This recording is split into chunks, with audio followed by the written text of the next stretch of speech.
acceder a esa tecnología de esa semilla que se hace en otros países, ¿verdad?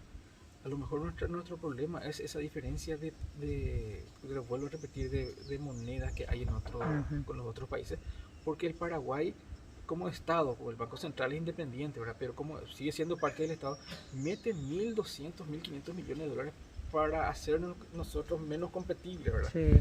No sale la palabra correcta tampoco, ¿verdad? Ah. Pero eso es lo que nos preocupa a nosotros. Imagínate, ingeniera, si nuestro Banco Central deja de intervenir, ¿verdad?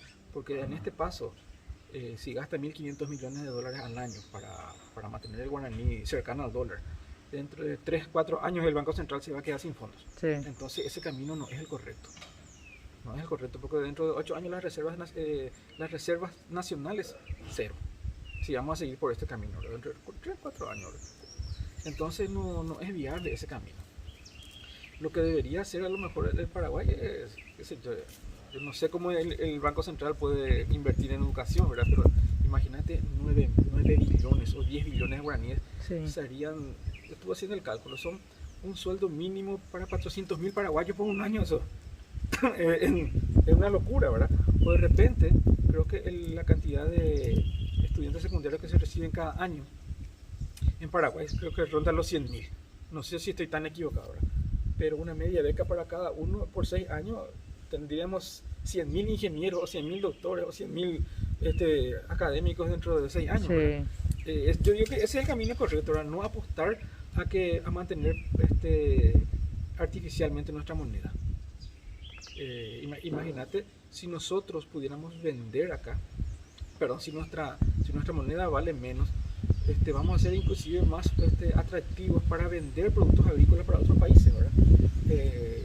A nosotros nos cuesta más o menos entre 20 y 30 mil guaraníes ya producir acá. Ujú. Pero ese 20 y 30 mil guaraníes, si nuestra moneda está un poco más bajo, podríamos venderle a Argentina o a Brasil en ciertas épocas del año. Claro. No todo el año, ahora vamos a ser sinceros también. Sí. O de repente a Bolivia, o de repente si hacemos un poquito de certificación podemos venderla al gran mercado que es Chile, acá en Paraguay, ¿verdad? Claro. Digo, acá en Sudamérica, ¿verdad? Entonces, yo digo que para crecer Paraguay tiene toda la oportunidad ahora, porque el foco ahora está saliendo de las ciudades para volver al campo, ahora mismo con esta pandemia. Sí.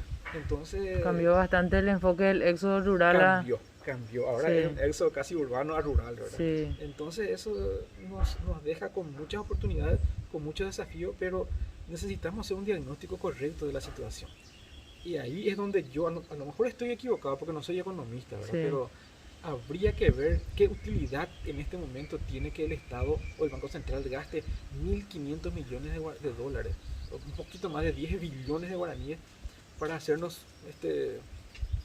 furgón de cola, digamos, en Ujú. Sudamérica, ¿verdad? Sí. En la parte de producción, Producción frutícola, ¿verdad? frutihortícola. Frutícola, Sí. estoy hablando de eso, ¿verdad? Entiendo.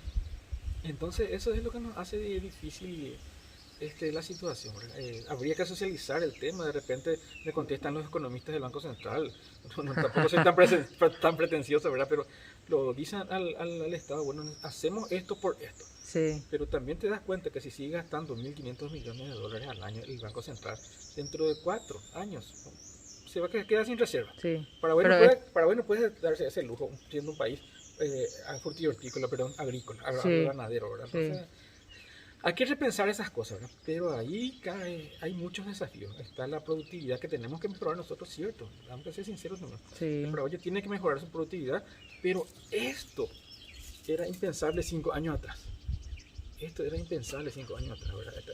Este curado, este tamaño homogéneo. Tampoco es perfecto, se puede mejorar esto, pero muchísimo. Claro. Pero vamos por buen camino porque esto, como te repito, 5 años atrás Es un avance muy importante. Imposible. Además la cantidad que sacamos por hectárea está mejorando cada año. Es cierto que tenemos pequeños vaivenes, ¿verdad? Porque Fluctuaciones. en la tierra y el clima es O sea, dependemos móvil, ¿verdad? del clima. Sí, entonces tenemos que mejorar bastante, ¿verdad? Productividad, el tratamiento del suelo, todas esas cosas, ¿verdad? Tenemos técnicos en el Ministerio de Agricultura, especialistas en cada área. Ujú. Lo que necesitamos es un poquito más acceso, ¿no? a esos técnicos, ¿verdad? Ujú. Y que esos técnicos tengan los rubros necesarios, ¿verdad? Para poder llegar a Sí. usted, a los productores. Yo, mira, Entonces, mira, hablando con sinceridad, ¿verdad? Y hablando frente a Caballero, al principio a mí me molestaba que Caballero venía, pero cada tanto no va a visitarnos. A la gente, ¿por qué? Lo que nos viene, qué Dios somos nosotros, hablando ya un guaraní medio coloquial, ¿verdad? Sí. Pero después me di cuenta que él venía en su moto. Ahora recién el ministerio le da una moto a él. Al principio él venía en su moto. En su vehículo particular. En su vehículo particular. Sí. Trágame tierra, general. Quise entrar bajo la tierra cuando me enteré de eso. Y sí. Bueno, no sabemos todos los trasfondos que hay en la institución. Ese es el problema, ¿verdad? Que esa es una de las cosas. Con esta pandemia estamos seguros que más de un recorte de combustible van a tener los técnicos. Y desde tu punto de vista, sí, señora, la mejor cantidad de visitas que puede realizarte un productor y sobre qué temas desearías que te vengan a hablar los extensionistas del MAC. Los extensionistas del MAC deberían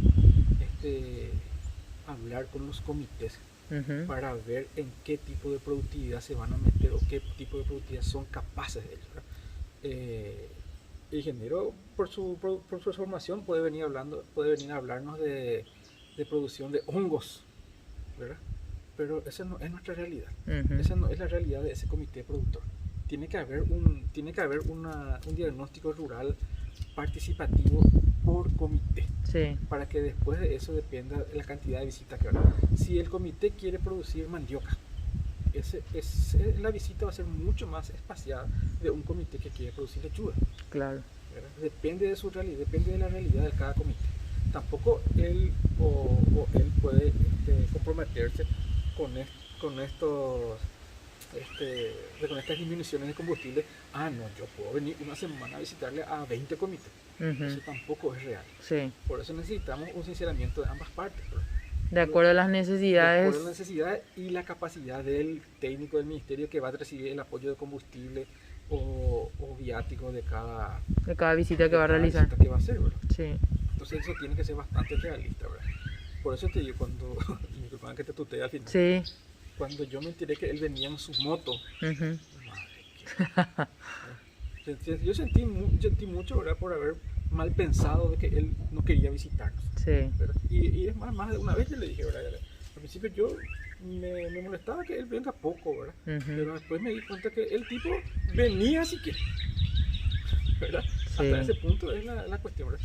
Pero también eso depende de nuestra capacidad de aglutinarnos los productores.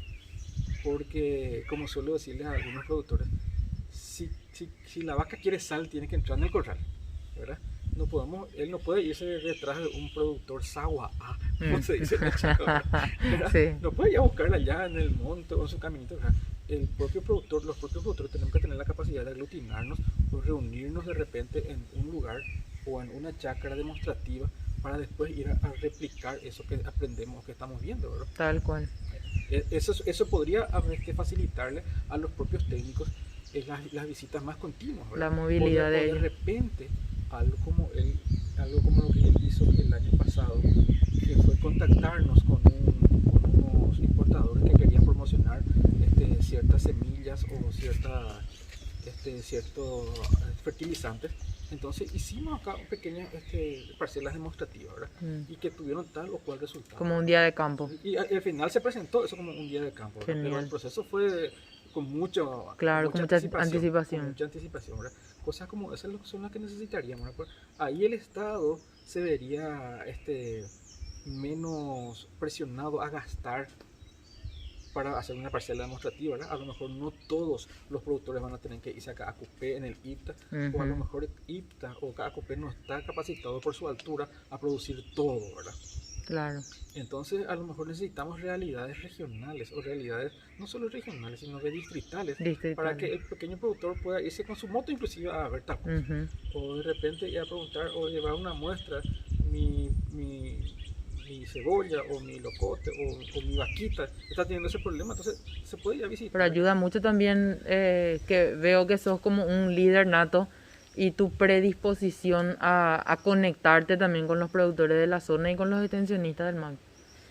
Bueno, vamos a ser sinceros en ese punto, ¿verdad? Yo también estoy luchando por mi puchero. Claro.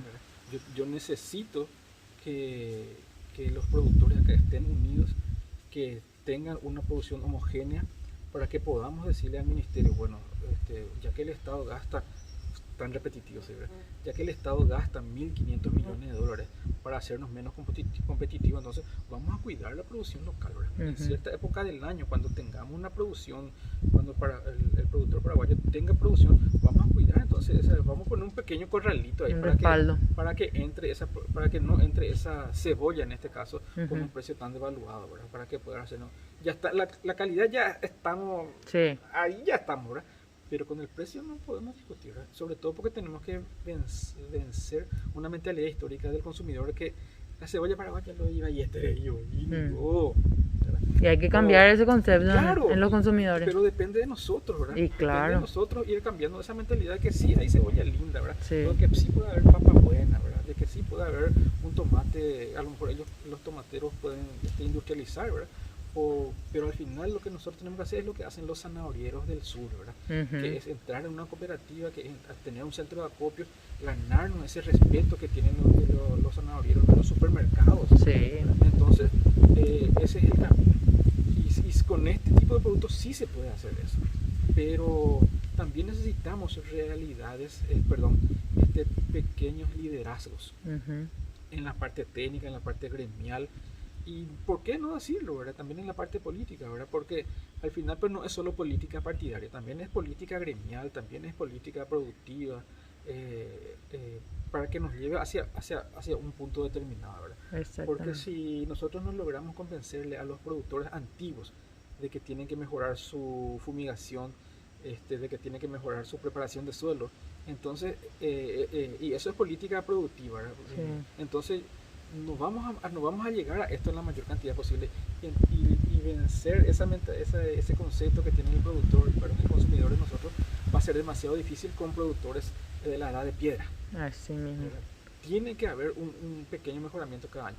Yo no digo que tiene que ser solo con sistema de riego, ¿verdad? Es más, este año nos demostraron algunos productores que hicieron el sistema tradicional, sacaron mejores cebollas que los que tienen el sistema de riego. Porque el sistema de riego, cuando te equivocas, sale con un cuello muy grueso y dificulta muchísimo el curado, ¿verdad? Sin embargo, este año no tuvieron ese problema los productores que hicieron el sistema tradicional, ¿verdad? Cierto que tuvieron una menor productividad, pero la calidad de ellos, algo falló. Nos dieron una lección. También nos dieron una lección, ¿verdad? También hay que ser mente abierta para ver quién es el que te da una lección y sin decir, ¿qué vas a ver ese? No, exactamente. Esas cosas hay que desechar. Hay que ser bien objetivo porque al final si esto cae nos va a golpear a los productores, ¿verdad? Especialmente en esta región. No digo yo que seamos productores ejemplares, ¿verdad? Pero lo único bueno que tenemos es que no cultivamos marihuana. Entonces algo es que estamos haciendo bien, ¿verdad? Y que dentro de esta pandemia, con esta sequía inmensa, no sé ni cómo decirlo, ¿verdad? Yo le digo sencillamente la peor sequía del Paraguay en 50 años. Y puede empeorar. Porque según los pronósticos de varios centros meteorológicos, esto va para marzo inclusive. Sí, porque se venía atrasando la niña. Esto va para marzo en general. Entonces, si es marzo, creo que vamos a tener la peor sequía en 100 años. Sí.